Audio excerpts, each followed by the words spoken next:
Bismillahirrahmanirrahim. Assalamualaikum warahmatullahi wabarakatuh.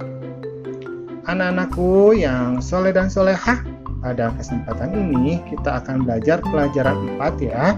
Materinya masih bersih itu dan sehat.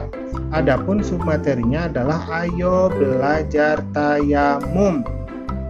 Nah, bagi kamu yang belum menonton ya pembelajaran sebelumnya, dicek dulu ya, karena ini adalah submateri yang ketiga, yang bagian C ya, ayo belajar tayamum. Tayamum adalah cara bersuci dengan menggunakan debu yang suci. Maksudnya debu yang suci itu debu yang terbebas dari najis ya, sebagai pengganti air. Tayamum adalah bentuk kemudahan yang diberikan oleh Allah Subhanahu wa Ta'ala dalam beribadah. Syarat pelaksanaan tayamum adalah 1. Ketiadaan air. Jadi memang kita tidak memiliki air, dan kalaupun misalkan memiliki air hanya cukup untuk diminum, maka kita sudah termasuk orang yang diperbolehkan untuk melaksanakan tayamum. Yang kedua, adanya sakit yang menghalangi air untuk terkena tubuh. Misalkan sakitnya sakit demam, kalau terkena air maka sakitnya bisa bertambah. Nah, itu kita boleh melakukan tayamum walaupun kita memiliki air. Tapi kalau sakitnya memang tidak berbahaya, kalau terkena air, misalkan seperti sakit kesleo misalkan, atau sakit perut ya, nah itu maka kita harus tetap berwudu ya. Yang ketiga, sudah masuk waktu sholat dan kita sudah mencari air, tetapi kita tidak menemukannya. Nah, ini contohnya ya, jadi airnya memang tidak ada ya. Nah, tidak ada air atau ada air tetapi hanya cukup untuk minum saja.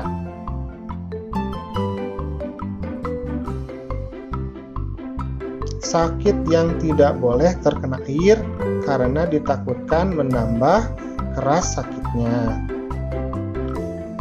Nah, sekarang kita akan berbicara tentang rukun tayamum. Yang pertama adalah niat ya, niatnya untuk niat bertayamum. Yang kedua, mengusap debu pada wajah. Yang ketiga, mengusap debu pada tangan. Yang keempat, tertib.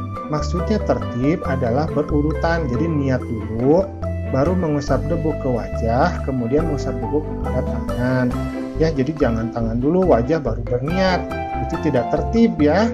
Jadi harus tertib, harus berurutan. Nah, sekarang cara melaksanakan tayamum. 1. Berniat dulu untuk melaksanakan tayamum.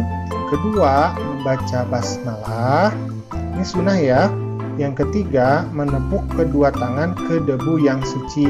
Ini contohnya ya. Jadi ditepukkan tangannya ke debu. Nah, debunya adalah debu yang kering ya dan suci, artinya terbebas dari najis. 4. Menepuk tangan dengan pangkal tangan atau meniupnya. Nah, ini dilihat. Jadi ada pangkal tangan ya di situ ya. Nah, ditepukkan. Jadi jangan debu yang masih tebal. Jadi ditepukkan dulu 1 kali, atau bisa juga kita tiup ya, kita tiup. Nah, seperti itu. Kelima, mengusapkan debu ke wajah. Nah, ini contohnya ya, diusapkan debunya ke wajah. Kemudian yang keenam, menepuk kembali debu dengan tangan. Jadi kita ambil lagi debunya 1 kali lagi ya. 7. Mengusap debu ke tangan. Dimulai dengan tangan kanan. Usapkan tangan kiri ke punggung tangan kanan. Lanjutkan sampai ke sikut. Setelah itu putar tangan kanan sehingga tangan kiri dapat mengusap bagian dalam tangan kanan. Teruskan sampai ke pangkal tangan. Di akhir, maka nanti jempol tangan kiri akan bertemu dengan jempol tangan kanan. Kedelapan, lakukan hal yang sama kepada tangan kiri menggunakan tangan yang sebelah kanan. Jadi diusapnya dengan tangan yang sebelah kanan. Alhamdulillah, pembelajaran kita hari ini sudah selesai.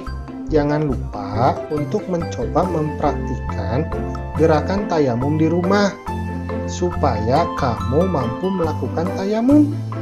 Assalamualaikum.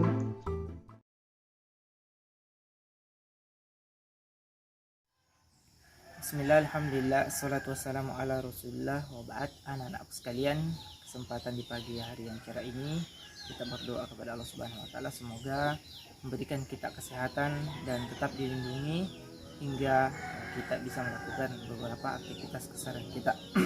Anak sekalian, pada kesempatan kali ini kita melanjutkan pelajaran kita pada materi aku senang bertayamum. Nah, pada proses tayamum ini tentunya anak sekalian sudah memahami pada materi penjelasan di video sebelumnya. Nah, berikut kita akan mempraktikkan tata cara bertayamum. Baik, silakan kita menuju ke tempat untuk bertayamum. Ya. Jadi anak sekalian, ketika kita ingin bertayamum yang merupakan pengganti daripada air wudhu, ketika kita tidak mendapatkan air ya secara mutlak, maka kita menyengaja atau kita mencari pohon-pohon yang ada debu-debunya ya, tentu debu yang suci yang dimaksud. Kemudian kita cari juga tanah atau debu yang bersih ya, seperti yang sudah ada saya lempar ini. Maka ini merupakan yang bisa kita gunakan untuk bertayamum sebagai pengganti air wudhu ya, pengganti kita berwudhu. Baik, kita lihat ya tata cara melaksanakan tayamum. Pertama, kita tentunya melihat posisi yang mana yang bersih. Kemudian kita menghadap ke kiblat ya, seraya kita membaca basmalah, Bismillahirrahmanirrahim. Maka kedua telapak tangan ini kita tepukkan ke tanah ya, atau ke debu yang bersih seperti ini. Maka ini kita tiup dulu ya, bisa kita hempaskan satu kali atau kita tiup. Kemudian kita tentunya adanya niat ya. Itu ada niat, kita mengusap ke bagian atas ini dulu. Diusap satu kali turun. Ya, kemudian mengambil lagi meniupnya. Dan digosokkan ke punggung telapak tangan kanan hingga ke siku, naik.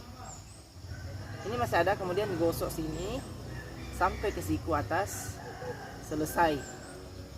Ya, kita berdoa sebagaimana doa setelah berwudu ya. Kemudian di pohon juga kalau ada kita dapat, maka kita cari yang ada di pohon, tekan, tiup, gosokkan ke wajah dari atas. Kemudian punggung telapak tangan kanan, bisa telapak tangan kanan saja, kemudian pindah ke kiri, selesai dan berdoa. Ini ada beberapa pendapat, tapi yang umum adalah kita menggosok ke punggung telapak tangan kanan, kemudian naik ke atas, berhenti, jangan digosok sampai sini karena masih ada debu. Maka kita gosokkan ke punggung telapak tangan kiri, naik ke atas ya, sampai ke sini, selesai. Dan kita berdoa setelah berwudu, sama doanya ya. Demikian ini penjelasan tentang tata cara bertayamum. Semoga sekalian bisa mempraktikkannya di rumah dan mengirimkan hasil praktik. Demikian, assalamualaikum warahmatullahi wabarakatuh.